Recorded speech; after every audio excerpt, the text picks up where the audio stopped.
first of all, how did you decide to make it a prequel? You know, why wasn't it a sequel? Why did a prequel appeal on this?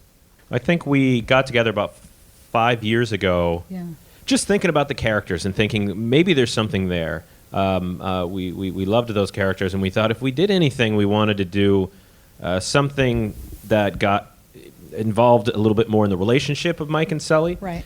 And in talking about that, that's when we decided, well, the best way to learn more about the relationship would be to go back and see the moment when they actually met. That was kind of the genesis of the idea. We knew that then led to the college, which we thought would be really fun. But it was really the Mike story of it that got us most excited. A lot of people think that sequels or prequels are easier because you have this world already established. But I think it is. It's also a limitation.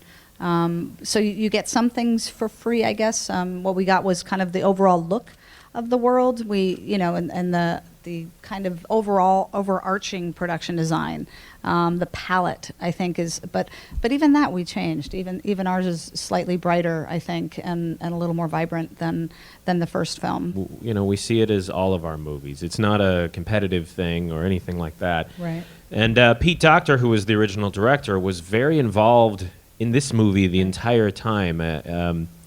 He was very trusting of us. It could have been difficult. I imagine it must have been difficult to have your world, handled by other people. It was really important to put together a strong team, but day to day, I mean, we're in reviews together a lot. We usually kick off the day together and kind of look at what the day is, and then often I have to go to other meetings, and he's in reviews with the crew, and I'll try and get in there when I can. And then at the end of the day, we meet again just to fill each other in, talk about what worked, what didn't.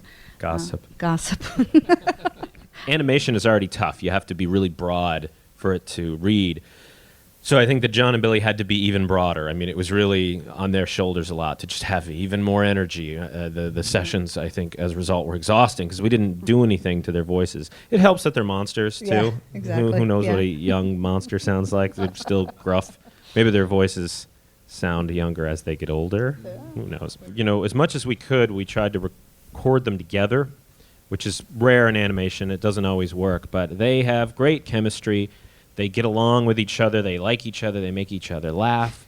And my job, again, is to give them playable direction and then get out of the way and see what happens. Or to reel them back in when they're riffing way beyond the scripts. And that's, again, we can never use in a children's movie.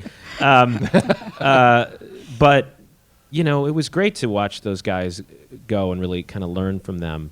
And the characters are different at the beginning of this film. And so I think that was interesting for them, too. Mike, we see so much more of an emotional side to Mike in this film. So Billy really had to, bust out some emotional moments, which I thought he did beautifully and sort of take Mike to a new place. And John, Sully is more of a kind of a lovably arrogant kid who thinks he understands how the world works. And I think John really liked that, actually. He felt like, oh, yeah, I know kids like this. I was a kid like this. We all were when we were 19, or a lot of us were.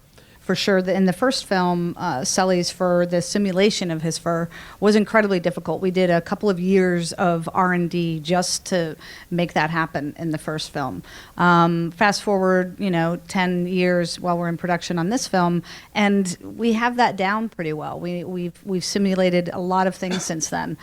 Clothing and the clothing on Brave was remarkably simulated, and water and Finding Nemo. So we knew, fur. We figured we'll be able to do that, and so what we knew was going to be a challenge on this film, just as soon as we had the idea of the story, was just the fact that we had to populate this world with so many characters and so many different types of characters. And so we actually spent a great deal of time and energy working on that, because that was something that was just absolutely necessary for the story. But we hadn't ever really done it to this capacity yet at Pixar, the number of varied characters. Well, we have a story department, which are phenomenal, and it can be anywhere from, well, I guess it's 8 or 9 people. Yeah.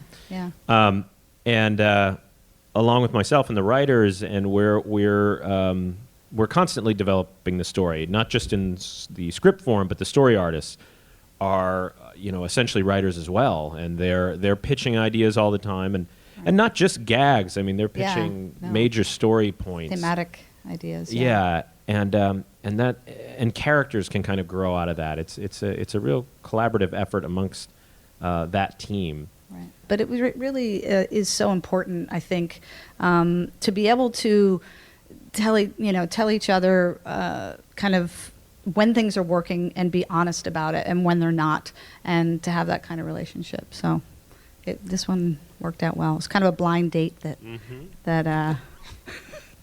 turned into a good marriage. Yes.